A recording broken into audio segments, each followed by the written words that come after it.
well, apart from the fact that I would have rather just had the sort of conversation with her that we're having, because that was my goal. Right. It couldn't have possibly worked out more expediently for me, you know. And one of the things I've noticed... Which is kind of her fault. She was looking for expedience. Yes. And it ended up backfiring. Favoring you and hurting her. Yes, yes. Well, it was the same thing that happened with the protest. This has happened to me.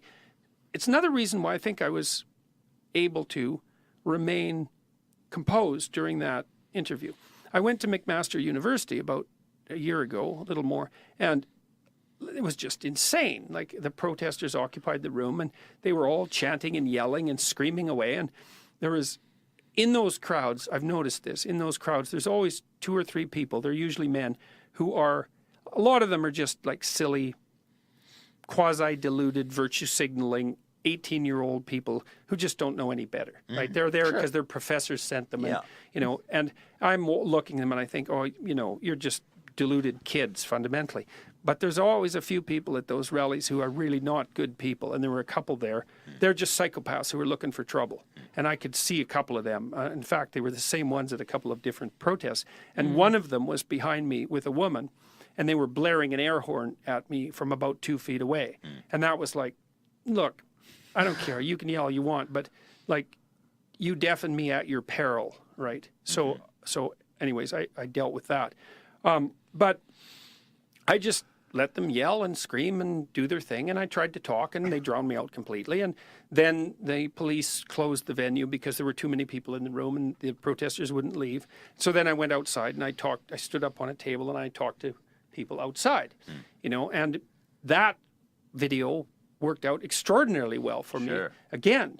But what I've noticed, this is the thing that's been so strange, is that over the last 15 months, knock on wood, every time I've been pushed into a corner and remained composed, the narrative reversed every single time. That's what something I've noted, is that every time they come at you, you get more followers.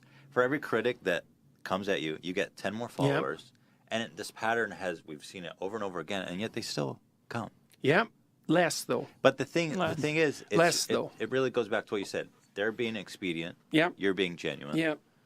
Mostly the ones who come after me now are academics who are incautious, let's put it that way, because that's certainly what they are. They're incautious. And journalists who are unscrupulous and looking to get some clicks. Yeah. And less so the protesters. And I've really put the protesters, the social justice types in Canada, in an awkward position. It's actually, this is the evil part of me talking, it's one of my proudest accomplishments, let's say, because I figured out how to monetize social justice warriors. How's that? Because they come out and protest against me, and then my Patreon account grows. Oh, yeah. And that just irritates them. You sell tickets, your Patreon just account irritates grows, you get them subscribers. to death. It's like, oh my They're God, what am I going to do with this they're guy? doing it. It's like, we can't let him talk, because if he talks, then people listen to him. That's no good, because he's this evil guy. He's an evil capitalist, which I immediately admit to. It's like, yeah, I'm an evil capitalist. It's like, what's got a problem with that? It's like, so that just doesn't work very well. It's like, well, we come out and protest him, and then he gets richer, and there's nothing that's more annoying to someone, especially when people are just donating the money, essentially.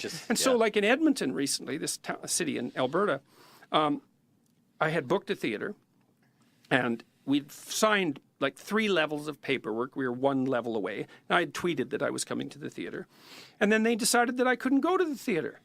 You know, despite the fact that I'd had a book published by a major Canadian publisher. It's Penguin, you know, it's not like, it's as credible, as major as reputable as it gets. And so they just canceled it, and then they lied about it. It's like, oh, well, Dr. Peterson hadn't signed the final paperwork, which was true in the narrowest technical sense, because we were operating on good faith. Certainly wasn't your intention to ever cancel that. No, it certainly wasn't. Which is what they made it sound like. Well, or that I jumped the gun by announcing it. It's like, no, look, guys, we've been negotiating about this for a month. You gave me the go-ahead. I went through the 3 lowest strata. There was one formal thing that had to be done. So they canceled me.